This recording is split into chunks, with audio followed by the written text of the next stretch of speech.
दिवाली हो चुकी है, लेकिन शायद रोशनी की बात अभी बाकी है, क्योंकि रोशनी सिर्फ दीवारों पर लगी झालरों से नहीं आती, बल्कि सोच से आती है। और जब सोच रोशन होती है, तभी समाज रोशन होता है। हम सब ने बीते दिन दिवाली मनाई। किसी ने लक्ष्मी पूजा की, किसी ने पटाखे जलाए, किसी ने मिठाइयां बांटी और किसी ने बस घर रोशन किया। लेकिन क्या कभी हमने ठहर कर सोचा है कि ये त्योहार आखिर है किसका? क्या ये सिर्फ हिंदुओं का त्योहार है? नहीं, दीपावली अब धर्म से कहीं ज्यादा बड़ी चीज बन चुकी है। ये अब संस्कृति, एक भावना का उत्सव है।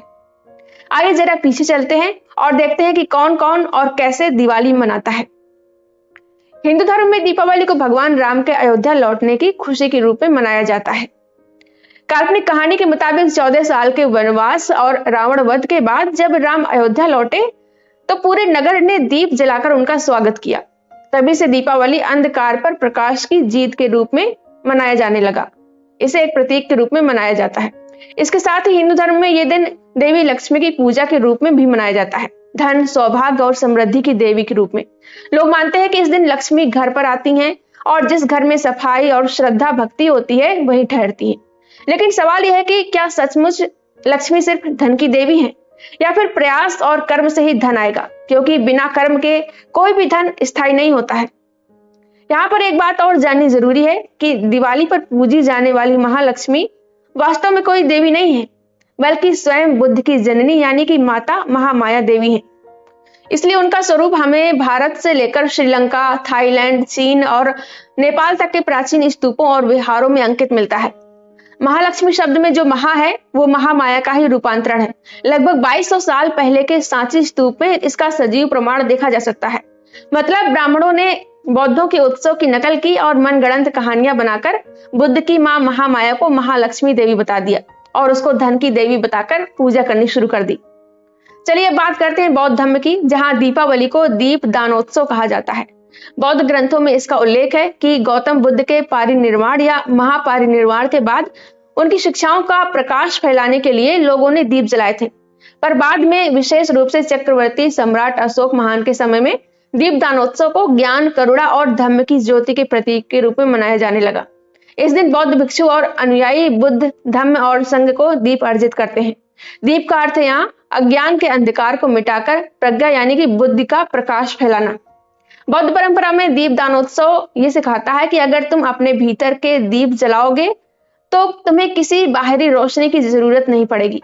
यानी ये त्योहार हमें बाहर नहीं बल्कि भीतर रोशनी खोजने की प्रेरणा देता है। जैन धर्म में दीपावली का मतलब कुछ और है। जिनके लिए मोक्ष जीवन का सबसे बड़ा लक्ष्य है, उनके लिए ये दिन भगवान महावीर स्वामी के मोक्ष प्राप्त करने का दिन है। ऐतिहासिक रूप से कहा जाता है कि 527 ईसा पूर्व भगवान महावीर ने कार्तिक अमावस्या के दिन पावापुरी बिहार में निर्वाण प्राप्त किया था। उस रात लोगों ने दीप जलाकर ज्ञान की रोशनी का प्रतीक बनाया और तभी से यह दिन उनके लिए ज्ञान की ज्योति का उत्सव बन गया। यानी यहाँ भी दीप का अर्थ सिर्फ रोशनी नहीं बल्कि आत्मज्ञान है। वहीं सिख धर्म में दीपावली का एक अलग महत्व है। यह दिन गुरु हरगोबिंद सिंह जी की रिहाई का दिन माना जाता है, जिसे बंदी छोड़ दिवस कहा जाता है। मुगल बादशाह जहांगीर ने उन्हें ग्वालियर के किले में कैद कर रखा था, पर जब गुरु जी को रिहा किया गया तो उन्होंने कहा, मैं अकेला नहीं जाऊंगा, मेरे साथ 52 राजा भी जाएंगे जो अन्याय से कैद किए गए हैं। और जब वो बाहर निकले तो अमृतसर में स्वर्ण मंदिर दीपों से सजाया गया। यही था पहला दीप मेला। यानी सिखों के लिए यह दिन न्याय और स्वतंत्रता की जीत का प्रतीक है। वहीं आज के समय में बहुत से लोग हैं जो किसी धर्म से खुद को नहीं जोड़ते हैं, पर फिर भी दिवाली मनाते हैं, क्योंकि ये पर्व अब सिर्फ धार्मिक नहीं बल्कि सांस्कृतिक हो गया है। लोग इसे खुशी का त्योहार, परिवार को जोड़ने का दिन या पॉजिटिविटी का प्रतीक मानकर मनाते हैं। ऑफिस, स्कूलों, मोहल्लों में हर जगह रोशनी, रंगोली और मिठास बांटने का मौका बनता है। और यही इस पर्व की खूबसूरती है। यह किसी एक धर्म की सीमाओं में नहीं बंधा है। हर पर्व के पीछे एक सार्थक संदेश होता है और हर संदेश के पीछे जिम्मेदारी होती है।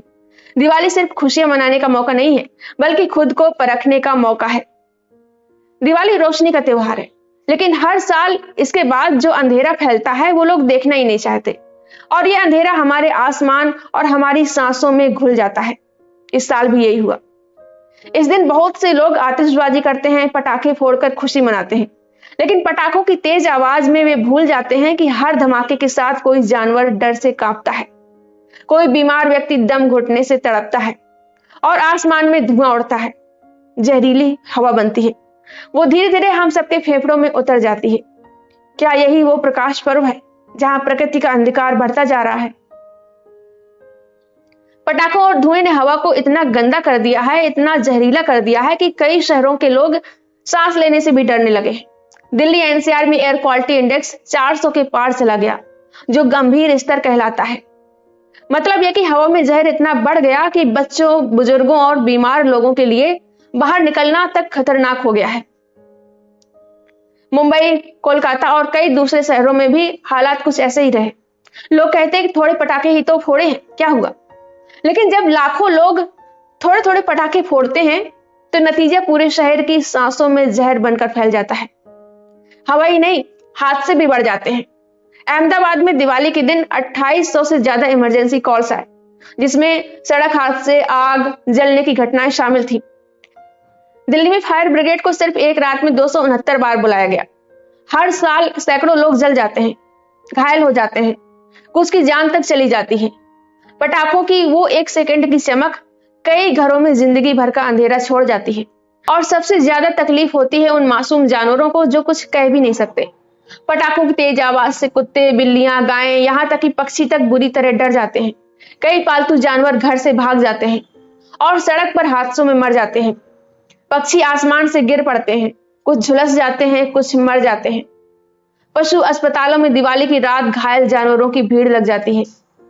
सोचिए, जिस त्योहार को हम खुशी और रोशनी का प्रतीक कहते हैं, वही अगर किसी मासूम की जान ले ले तो क्या वो सच में खुशी कहलाने लायक है?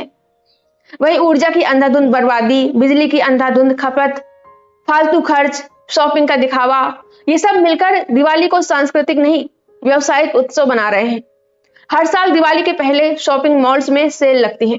लोग एक दूसरे से मुकाबला करते हैं, किसने ज्यादा गिफ्ट खरीदा, किसके घर सजावट ज्यादा है। पर क्या ये प्रकाश का उत्सव है या दिखावे का?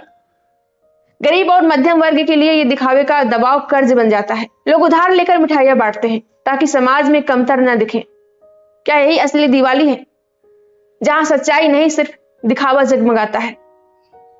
कई लोग अब भी मानते हैं कि अगर लक्ष्मी पूजा में कोई गलती हो गई या दीप उत्तर दिशा में नहीं रखा तो साल भर धन नहीं टिकेगा। कहीं शुभ मुहूर्त का डर तो कहीं ग्रह नक्षत्र का बहाना। लेकिन क्या सचमुच देवी देवता दीपक की दिशा से खुश या नाराज होते हैं, या फिर हमारे कर्म ज्यादा मायने रखते हैं? सच तो यह है कि कोई भी काम तभी सार्थक है जब उसके बाद हम किसी का दिल दुखाने से पहले 100 बार सोचें और किसी का दिल न दुखाएं।